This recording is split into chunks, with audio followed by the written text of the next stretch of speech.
Halo, perkenalkan nama saya Faiz Hashim Fadira dari kelas L dengan nomor induk mahasiswa 22510030711086. Di sini saya mendapatkan tugas dari mata kuliah Etika Profesi. Di sini saya akan mengambil tema atau judul yaitu dampak positif G20 bagi Indonesia, maksud saya bagi ekonomi Indonesia dan pengembangan agroindustri. Sebelumnya, presidensi G20 atau KTT 20 mengambil tema Recover Together, Recover Stronger. Menurut sebelumnya, mengapa sih G20 dilaksanakan? Kenapa gitu kok acara segitu itu, dampaknya untuk apa? Juga bersiapkannya juga semewah itu. Sebenarnya ada dampak positif dari presidensi G20 2022. Menurut data Kemenq dari web Kemenq, keuntungan Indonesia adalah G20 memiliki posisi strategis karena mempresentasikan 60% dari populasi Indonesia, 85% perekonomian dunia, 75% perdagangan internasional, dan 80% investasi global. Maka dengan keanggotaan Indonesia dan presidensi Indonesia pada G20 2022 menjadi salah satu bentuk pengakuan atas status Indonesia sebagai salah satu negara dengan perekonomian terbesar di dunia yang mempresentasikan negara berkembang. Selain ajang untuk membentuk persepsi yang baik terhadap Indonesia atas resiliensi ekonomi terhadap krisis, presidensi G20 Indonesia 2022 akan menjadi momentum yang baik untuk memberikan nilai tambah pada pemulihan ekonomi di Indonesia. Manfaat yang dapat langsung dirasakan adalah peningkatan devisa negara dari rangkaian acara dan kehadiran para delegasi yang tentunya akan berdampak langsung memberikan keuntungan pada berbagai sektor seperti pariwisata, transportasi, perhotelan, jasa, UMKM, hingga penyerapan tenaga kerja. Selanjutnya, dampak positif dari ekonomi terhadap ekonomi. Menurut Kementerian Koordinator Bidang Perekonomian Republik Indonesia yang saya dapatkan dari webnya, dari event G20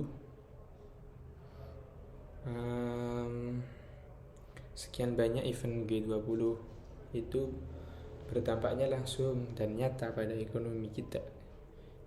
Jadi kalau kita simpulkan, hampir semua sektor utamanya transportasi, akomodasi, dan makanan minuman tumbuh luar biasa karena pengaruh event G20 ini. Sebelumnya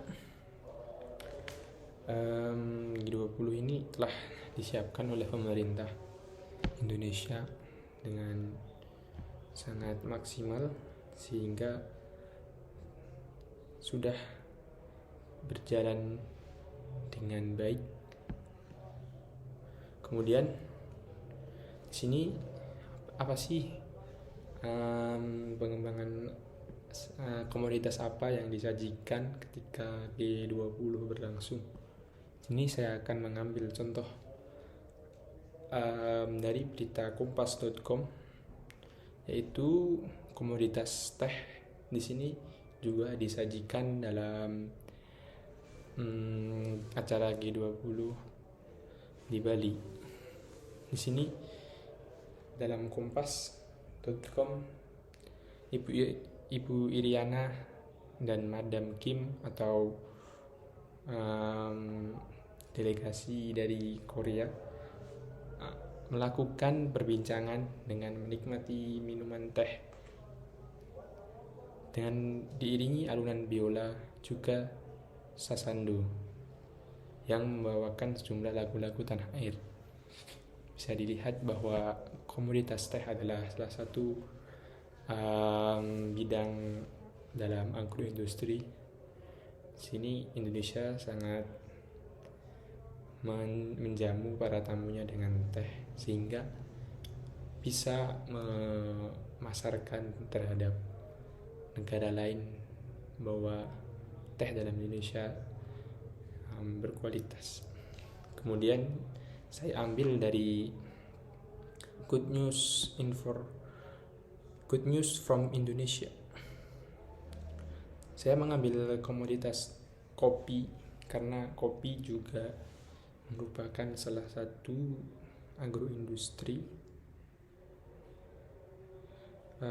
dengan judulnya Nikmatnya Kopi Indonesia hadir di KTT G20 dengan sebuah misi di baliknya. Di sini para delegasi mencicipi kopi khas Indonesia yang tersedia. Ternyata mereka mengungkapkan bahwa kopi Indonesia memang nikmat. Menurut Good News from Indonesia.id, ini pertama kalinya mencoba dan memilih kopi dari Aceh. Ini enak dan bisa saya rekomendasikan menurut delegasi TIWG asal Spanyol, Marta Fernandez Varezo, seperti dilansir Antar News. Kemudian delegasi dari Brazil juga mengungkapkan kopi di Indonesia benar-benar nikmat. Saya ini misinya dalam dibalik kopi KTT 20 adalah berusaha menyuguhkan kopi terbaik bagi para peserta pertemuan. Ada banyak jenis kopi yang disediakan anomali untuk dicicipi, baik itu single origin maupun special blend. Hadirnya kopi dalam pertemuan W juga mempengaruhi dalam bidang